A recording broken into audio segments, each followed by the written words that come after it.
Hello everybody, welcome again to the Campbell Chronicles channel. We're glad to have you here. Today we bring you episode 2 of 5 to a special guest interview show. We have Amy Macklin here. Amy Macklin is a professional travel agent with One Little Spark Travel. If you haven't seen it already, go back and watch the previous episode where Amy gives us her background and talks about what it is she does and why she does it. Amy, we're going to talk today about cruising. We're excited for this episode. It's one of our favorite things to do. We love cruises. We met on Emily's and I first cruise back in March 2019. It was fantastic. Loved every second of it. But before we get started today, go ahead and hit that like button, subscribe, and share it with your friends. Comment below. Have you guys been on a Disney cruise? Did you like it? Did you not like it? What were some of the things that you would change if you did?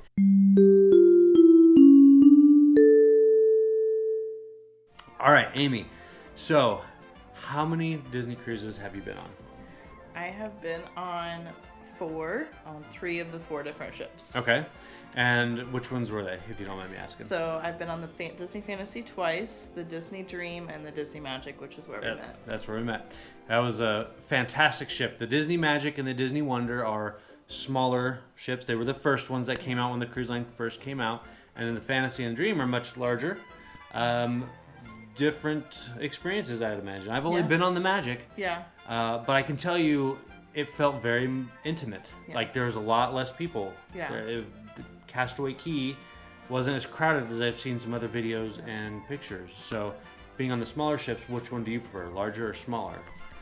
Oh, I think Fantasy is my favorite. Okay. So Fantasy was my very first, and it's the one I took my honeymoon on, so it kind of has a soft spot for me. Of course, also, it's the newest, aside from the new ones that they're rolling out. Oh my gosh. So it has kind of the most amenities, and I think kind of the coolest like lounge areas and restaurants and stuff. Yeah. But I agree with you, Magic is very intimate. And I liked how quickly you got from one end of the ship to the other. On the Fantasy, you know, it takes you a little while if you're staying on one side to get to things on the other side. And the Dream would probably be my least favorite of the 3, just because it was kind of like the Fantasy, but didn't quite live up to the Fantasy. Oh, really? I didn't dislike it by any means. Which one came out first, the Fantasy or the Dream? Do you know? The Dream came out slightly before that, and then the Fantasy right after, and the Fantasy is just slightly bigger, but they are sister ships, so very similar. Okay, that's good to know. I didn't realize. I thought they were copies. I didn't realize that they were slightly different. That's cool. Out of those sailings, which one was your favorite sailing? Favorite ports, I guess I should ask. So I've mostly just done the Caribbean and the Bohemian Yep. areas. So I've done the Tortola, St. Thomas. That's on my list. St. Martin was really cool. And of course Castaway Cay is amazing. So out of all that, I think St. Thomas is my favorite. It just felt the most, I mean, it is a U.S. Virgin Island, so it felt like you're comfortable being in a U.S. territory. No passports required. Exactly. You can get cell service, things like that. But I really liked the excursions that we've done at St. Thomas, so that would probably be my favorite. I think that one we're going to be going there on our next cruise, and I'm so excited for that. Have you sailed with any other cruise line? I have personally not. No, I booked some Royal Caribbean clients through the travel agency, but I personally haven't, and I don't know that I ever could. Really? Yeah. Once you have the best, it's hard to justify doing something other than that. Okay. So I guess let me ask you a tough question. You've only done this, so how do you know it's the best? Just what I hear, and it is more expensive, but it's the value and it's the service you get. I've had families that gone on, parts of my family have gone on Carnival and Royal Caribbean and even Celebrity, that's a little higher up there, and it's still it just doesn't quite compare to Disney. Yeah. I've heard the same thing. I have done one other sailing. I went on a Royal Caribbean. I went on my honeymoon with Emily and I after we got married. It was fantastic, but we didn't have anything to compare it to at the time.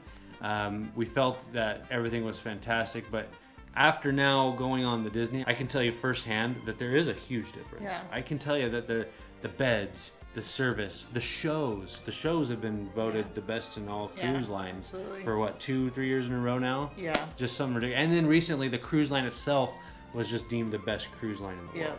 So it's not just us that are saying that. This is cruisers, this is reviews, interviews, and all down the pipeline come to show that Disney does have the best cruise line. And it does. You do get what you pay for. Yes, it's more expensive. We know that. Yeah. It's expensive. But when you really look at the comparison of things that are included with Disney that aren't included on places like Royal Caribbean, I don't know that it completely evens out, but it does kind of even it out a little bit. Like if you're a big soft drink drinker, that's free on Disney. Right. You go to Royal Caribbean, you have to buy a drink package or buy each individual soda that you buy, things like that. And the restaurants, we get to, at Disney, you get to rotate around to the different dining halls and restaurants. In Royal Caribbean, you have one dining hall, and anything else you're paying extra for, even like a Johnny Rockets, basic that you can get at home, you're paying, $50 or more for something like that. Whereas Disney, you have all these different experiences, amazing food, and even the upcharge places like Palo and Remy are really not that much, especially in comparison to what you're seeing on some of the other cruise lines. I think actually we dined at Palo the same day on our cruise. For our brunch, It's a separate, you're not in the dining rotation anymore. It's a separate, like she said, upcharged restaurant, but some of the best food, I'm not exaggerating, some of the best food I've ever had in my life. Yeah. I had the lasagna. What did you have? Lasagna. You had lasagna. I went on a recommendation. I told you to get the lasagna. Yeah, that's right. She did tell me to get the amazing. lasagna, and it's better than Mom's. Sorry. Yeah. But absolutely, man. The parm chicken is another one to look at. By the way, if you did want to see our full cruise, click on the link above. We vlogged the whole thing, including Palo and everything.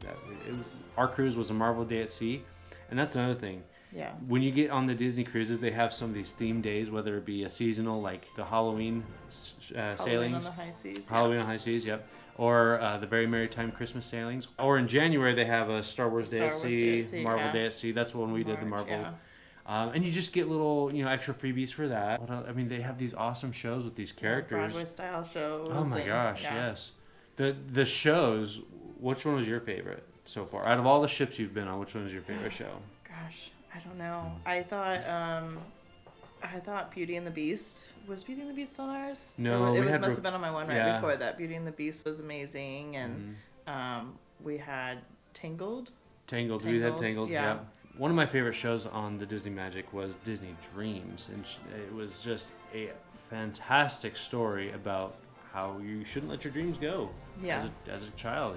As we grow up, we get to be adults, they just seem to vanish. Yeah. So it's a story about how you shouldn't do that, and it brings back all kinds of Disney feels, all the Disney characters at one point or the other. It's kind of a mashup of different Disney songs and characters, and that's always fun.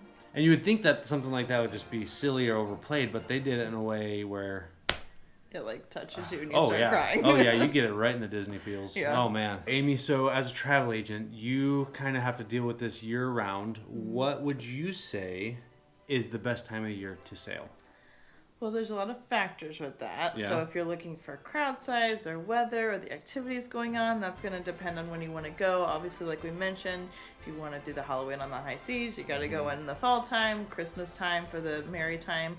And weather-wise, September is a good time, but you're risking the hurricane season. Yeah. So it's a gamble. Right. I've gone in September before, and actually they had the Halloween going on at that time, so it's kind of a way to get good weather, but also the Halloween stuff. Yeah. And our week was perfect. The week before that, there wasn't a hurricane, but it was like raining every day. So that's something you have to be okay with if that's how it turns out, but I've had good luck.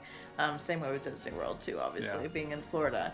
And then, we went in March, and I thought it was a little chilly and a little windy. Yeah. But, again, that just kind of can all depend. You never know. Obviously, summer months, when a lot of people can go on vacation, so it's very crowded. Yeah. So if you can avoid those months, you probably want to.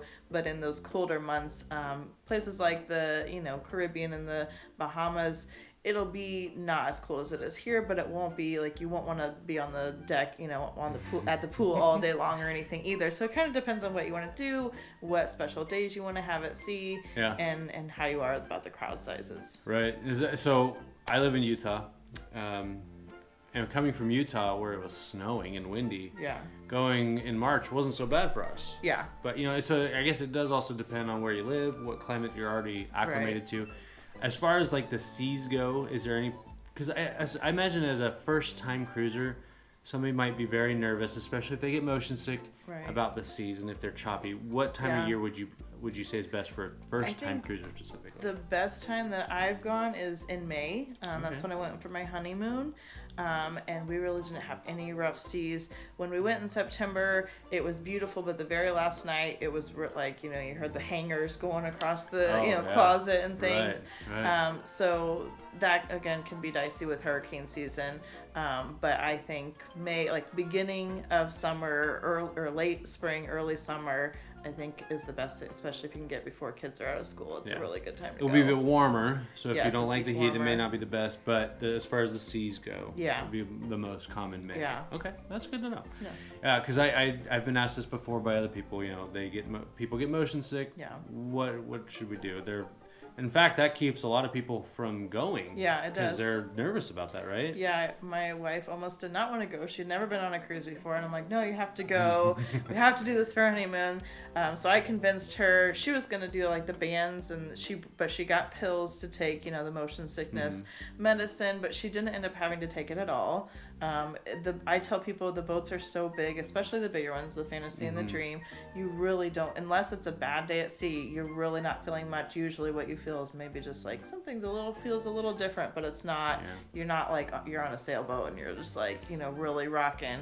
It's very rarely like that. So I would say don't not go because of that, because chances are you're going to be okay. You're going to be fine. Yeah. And you don't want to miss out. I always say this, don't miss out on something that could be absolutely amazing because of a fear you have, because we're in reality, a lot of these times these fears are not justified. Yeah. So, yeah. And we can help you out that too, because you stay midship, you're really not going to feel it as much as what the forward or the aft side. You might feel a little more, especially in the aft. I kind of feel like you feel it maybe a little bit more, like when you sit in the very back row of a roller coaster, you feel it more.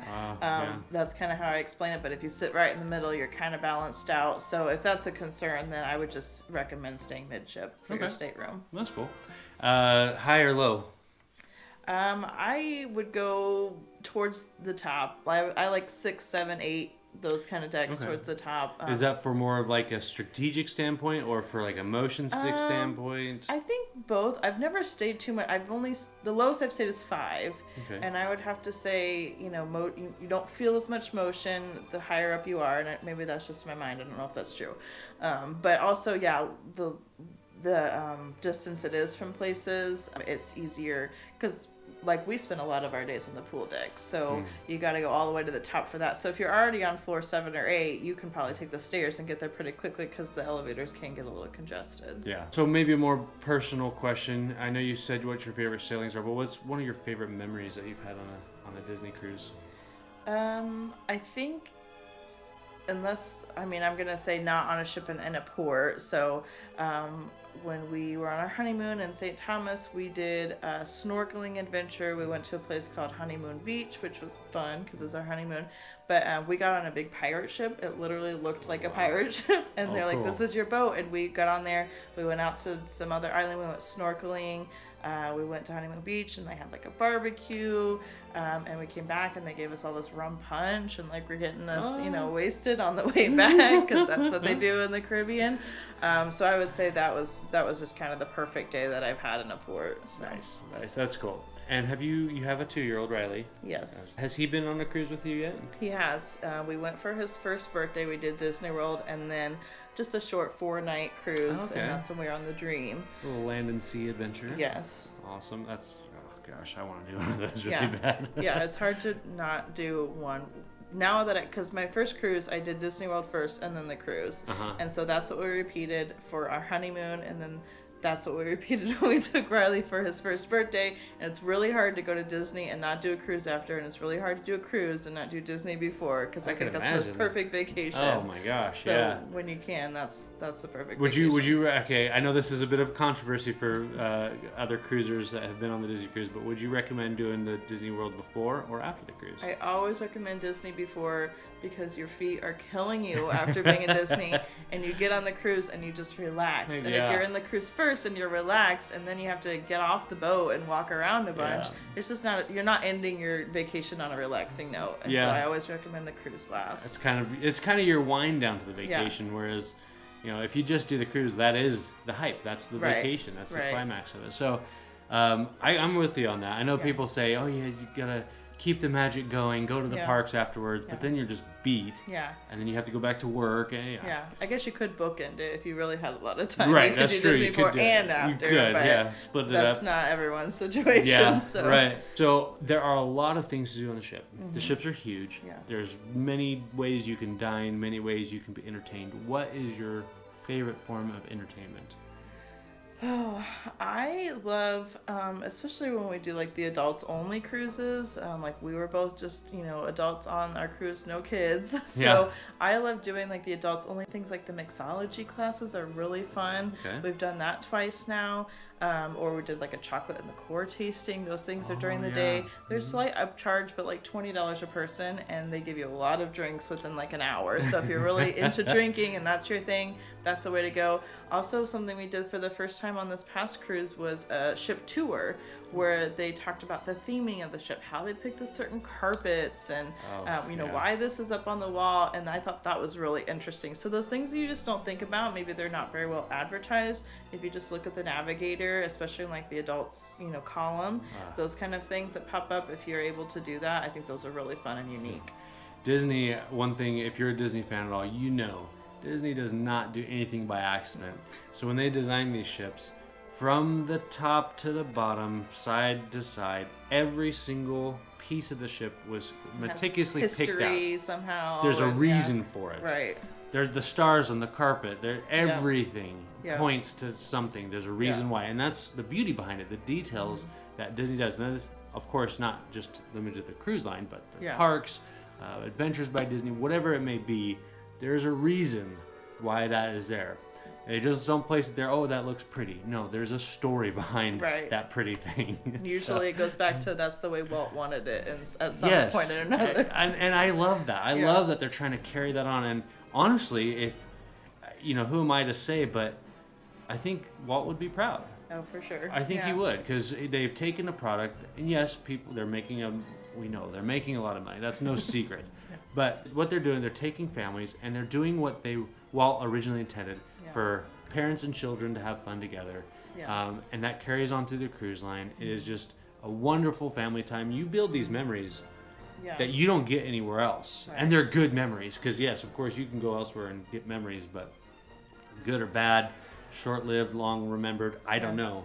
I know for a fact that I'm going to remember each and every Disney cruise I go on. Yeah. Every single time, everything you do leaves an impression. Well, and as a sidebar, about the things in the cruise ship, I think one of the favorite things we learned, which then we told you that it was funny, it came up later, was in the Buena Vista Theater. Oh my gosh, yes. Where they show the movies. So they have first-run Disney movies. The same things that are in the theaters in the theaters at home are in the theater at the cruise ship, and even comes out while you're there. You can watch it there. But anyway, they designed Buena Vista Theater as like an old-time theater from black and white movie, when they were all very fancy looking. So one of the things they told us on the tour was the very last row, it's theater-style seating, the very last row, there's no leg room. And they said they designed that to kind of punish people for being late because they don't get any leg room, so they have to sit in the no leg room. And so we're telling them this story, and then I thought it was hilarious when we went to the midnight showing of Captain Marvel that you guys ended up in the we were in the very back row. I had this the punishment row. I was vlogging. We got there late, and we were punished. But Yeah, and you would never think about that. Oh if my you hadn't gosh, done that tour, you would never think like, oh, this. You would think every row's like that. Yeah, you would think, why is there no legroom here? But there is a story behind it. And she's not kidding. There is no legroom. I'm 6'2", okay, and my knees were only touching, but I had to get them into Emily's side too, just to fit in the seat. So get there early. Yeah. Anyone else would probably complain and be like, oh my gosh, this theater has no legroom, but I think it's cool because of the history behind it. Yeah, absolutely. That's great. And again, it's just they didn't have to build it that way. Yeah. They could have put the legroom there. They wanted to stay true. Yeah, they could have made it plush and nice and like leather seats and stuff, but no, it's like the very small folding seats like you would see in like the 1920s theaters. Yeah. I'm glad we went to the show because we saw Captain Marvel before it was released. Yeah. That was fantastic. But get there early. Okay, so rotational dining. This is the concept that Disney created to kind of keep your entertainment level up. It takes up to the next notch. If you're not familiar, Amy, why don't you tell them about rotational dining? So, as I mentioned before, places like Royal Caribbean, they have one dining room. It's a big dining room. Everyone dines there. There's usually 2 different times, and that's where you go every single night. Same menu usually. Maybe they'll have one captain's menu or whatever. Disney, there's 3 or 4 different, depending on the ship, restaurants that you go to, and each group goes to one restaurant a night, and then you rotate around, so you have all these different experiences, different menus, different cuisines completely, but your wait staff follows with you, as do your table mates. So you get to know your wait staff. They know what you're drinking, they know how you like your steak cooked, what have you, but you get to have different experiences every night. That without an upcharge. Right. And believe me, that is a huge added value, because not only do you get a different experience every night, but like she said, your waitstaff follows you. And why is that important? Well, they get to know you. As the longer your cruises are, your meals get better. Yeah. Because they can recommend based on your personal preferences what you like and don't like. Yeah. So I love that concept. Yeah. Our waitress we had on our very first cruise, I mean, like, I became Facebook friends with her. Like, we were friends. I mean, her name was Claire. She was from England. She was amazing. We were all adults at the table, and she loved that she kind of had a reprieve from maybe some of the small kids and stuff. And she has adults, and she's coming over here to us and having real conversations. And we really got to know her. And like I said, we became Facebook friends after that because she was so amazing. You take pictures with your wait staff. Same way with your stateroom attendant. You get to know them. And I don't think that happens on any other cruise line. That's the Disney difference right there. You get to know those people. They become your legitimate friends. It's not uncommon for somebody to go back and request the same mousekeeper, the same serving server. It's not uncommon because people just get attached. They love the way they're treated by that individual. And truth be told, you're going to get that same excellent service no matter who you have, but a personal relationship does develop, and it's you want that. You want that when you go on a cruise. Yeah, absolutely. It's your home away from home, basically. Yep. All right, so who are your favorite table mates?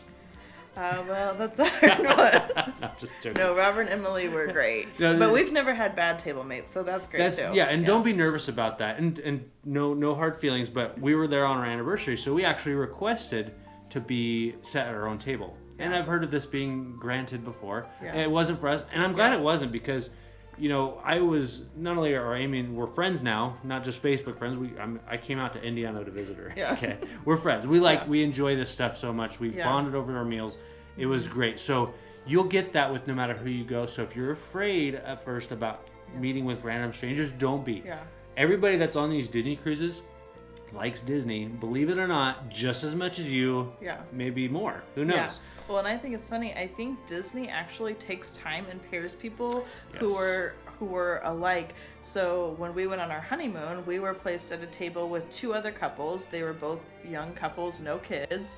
And then I think it's funny, when we went without our son, we did an adults-only trip, we were paired with Robert and Emily, who have kids at home as well, but they didn't bring them either. Yeah. And so I don't think they knew that. I don't think Disney knew that, but it's just funny that, I do think they go through and they look at, ages and, who you're traveling with, and they do try to match you with people who you will get along with. And I think if you don't get along with them, you can request to change it. I mean, if you go to the first night and you're just not with these people. Right. Also something which I don't know people know about, but if you really just don't want to go to dinner, maybe you don't want to see your table mates that night, you can go to your stateroom and ask for your meal that you would have eaten at a China Garden or anything. You don't have to get room service. You can ask for whatever meal you would have gotten at dinner that night to be given to your stateroom so you could eat it there. So that's something not a lot of people know about, and if you're just really over your table mates, that's an option too. Yeah. So again, don't be afraid about being paired up with some people that you don't know. It's you never know who you're going to meet, if you're going to develop a friendship there or not, and it happens. I see on the forums it happens all the time. People will years later do a reunion cruise with some of their favorite table mates, where they'll specifically cruise together, and they will specifically request to be at that same table with them. And that's just that's awesome. That's a family right there. If I have their blood aside, that's family. On our cruise with our honeymoon, it wasn't our tablemates because they were on a table by themselves, but we met another couple. We actually met them at Disney World the night before the cruise. They happened to sit next or behind us for fireworks, and they heard that we were going on the Disney Fantasy the next day. They're like, we are too. We saw them on the ship, and we're great friends with them. We still talk to them to this day, and that was 4 years ago. So yeah, absolutely, it's like a family, and you really get to. And we're quiet, kind of shy people, so we don't really like make friends that easily, to be honest. So the fact that we've formed these friendships from people that we've just met cruising kind of shows you how fun it is and how much it is kind of like a family. Yeah. So if you're a bit of an introvert, don't worry at all. You'll find someone. Yeah. All right, guys. Well, that wraps it up today for our Disney cruise. We could literally go on and on, hours upon hours of just stories and how much, but I could go hours and hours just about talking about palo food. Oh my gosh. Yes, palo food is amazing. Dinner and brunch is amazing. Yeah. Yes. So we'll go ahead and end there. Thank you again for watching. Amy, again, your travel agent. If you want to reach Amy, how do they do that? So you can email me, Amy, AMY, at onesparktravel.com. And as a reminder, if you watch the first episode where I'm giving a deal to people who contact me, email me, and say they saw me on the Campbell Chronicles. If you book a Disney World, Disneyland, Adventures by Disney vacation, Alani vacation, you get a $100 Disney gift card. If you book a Disney Cruise Line vacation, you'll get a $100 onboard credit so you can go to Palo. All right. Yeah, that's money well spent there, that's for sure. All right, well, thanks again for watching, guys. It's been a pleasure.